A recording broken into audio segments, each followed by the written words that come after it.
Good morning, howdy from Texas. Just kidding, people don't really say howdy here. Well, no, some people do. Okay, so yesterday I was asked on a coaching call, from being paralyzed from the neck down, what's been your biggest takeaway? I'm sure you've had a perspective shift. You know, what new idea have you had? How have you changed? And it really was a harder question to answer than I was expecting.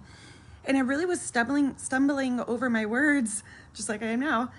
I was really stumbling over my words, and I can usually spit out an answer to questions pretty quickly. And I was just like, I'm really struggling with this one. And the reason I was struggling with it, and what I kind of figured out as I sorted through my thoughts on that question, I think is very, very important.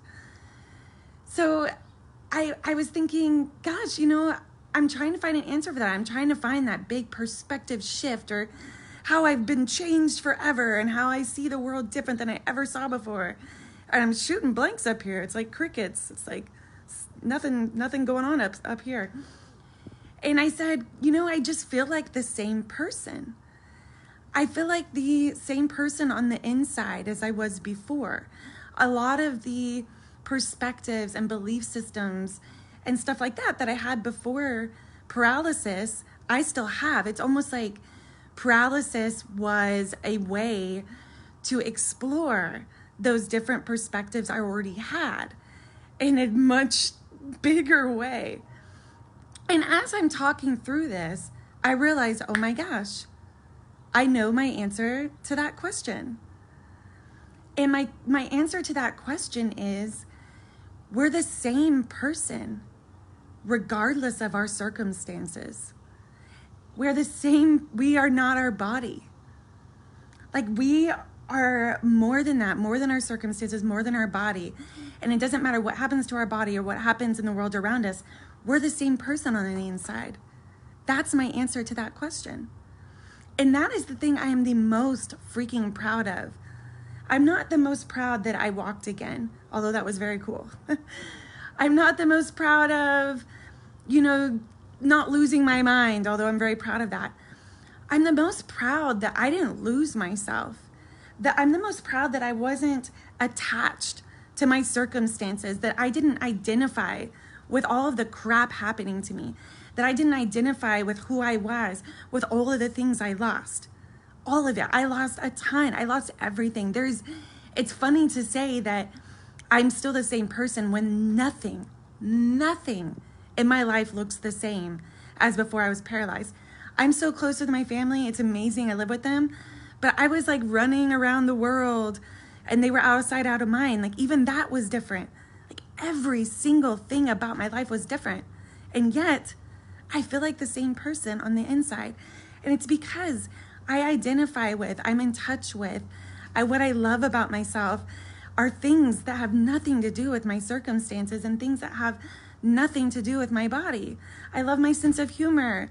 I love that I genuinely care about people with good hearts. I mean, I melt. Like, I will give my heart and soul to anyone. I'll fall at the feet of people when I see how beautiful their heart is. I love that I'm free-spirited. And whatever, this video is not about the things that I love about myself. I'm just trying to point out that those things don't change with circumstances. And I think where we get trapped in sadness is when we attach who we are and our identity and our joy and our happiness to external circumstances. We give them our power. We give those people, those jobs, the financial situations. And let me preface this. Those things matter. I am not one of those people that's like, oh, your circumstances and your relationships have nothing to do with the way you feel. Give me a break. They have a lot to do with how you feel. That's nonsense. We are definitely impacted by the world around us. Give me a break. So that's not what I'm saying. Nor am I saying it's easy to detach from these things. Also, give me a break. Forgiveness has been one of my biggest lessons the past couple of years. I've had a lot of resentment and a lot of anger I've had to work through. I get it. But what I'm saying is, my biggest takeaway and lesson from being paralyzed from the neck down is that I feel like the same person on the inside. And I think a lot of people when they go through a traumatic life change feel that way. You still feel like the same person on the inside, but your circumstances changed and you feel off balance, and it's like navigating who you are in a new world and trying to figure out who you are in this new world. And I think the words new normal are like nails on a chalkboard. I'm like, blah, blah, blah, can't hear it. But what I love, and someone said it yesterday, is a new happy, a new way to be happy, a new way to be who you are in new ways. Like when I was paralyzed, this is one of my favorite things my mom said. When I was paralyzed from the neck down, I couldn't lift a finger. I could barely speak. People had to turn on the video on my phone for me. And I'm sitting there in costumes, saying things out loud on Facebook, public, things you should never say. You know, they were borderline inappropriate or just private things, you know? And my mom was like, you know, Courtney, you're paralyzed, living with me under my roof. I'm taking care of you, and I still can't control you. And I loved that so much. I thought, yeah, I still drive my mom crazy. I'm still her wild child, even though, you know, like that was just like, man, like and here's the moral of this video. We are the same person, regardless of our circumstances.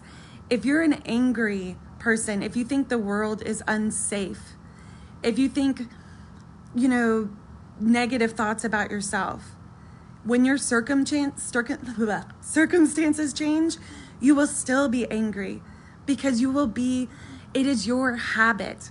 We are all in the habit of being ourselves. We've all learned how to be ourselves. Our brain is wired and circulates, and we revolve around the same core identity. So if you're angry, it doesn't matter what your circumstances are. You will naturally find things to be angry about. You will naturally find things that feel unsafe. It's not your fault. It's not your fault that you're that way. Things have happened in your life. I'd probably be the same way if I was you. So what I'm saying is, if you are angry or sad or any of these things, insecure, like you can't wait for the world around you to fix that for you, because they can't. How can something external change you internally?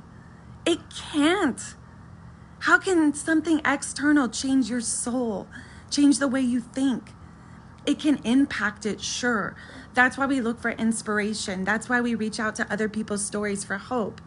Like, we are lucky like that we have so much beauty and love and sunshine and freaking amazingness and God and all of this stuff around us to help us on our journey, to hold our hand, to pull us up. But they cannot do the change. They can only help and be there and support. They play the B role in your movie. They are the supporting actress, the supporting actor in your movie. You are the lead. You are the star. You are the hero in your own story. You're the only one that can change how you feel. And the circumstances around you, they can influence you. But it's you. You will be the same person if you're paralyzed from the neck down or if you're healthy. You'll just be the same person in new circumstances. My mom still wasn't able to control me in new circumstances. I was still a free spirit in new circumstances. I was still trying to make people laugh and be kind and be myself in new circumstances. So anyways, that's my biggest lesson and takeaway from being paralyzed from the neck down. And I'm proud of that. I'm proud that I was still me in new circumstances. I'm proud that I was able to detach from the world around me and understand that who I am is not my body and not the world. It's something deeper. And you're deeper. You are deeper than all of that stuff around you. Stop it. You're more than that. Like when someone says, who are you or what do you do? You should not say your job or I'm this or I'm that. It's like you're kind, you're gentle, you're loving, you're supportive. Like, you're beautiful. You're these things. So be those things. That's who you are. All right, much love. Bye.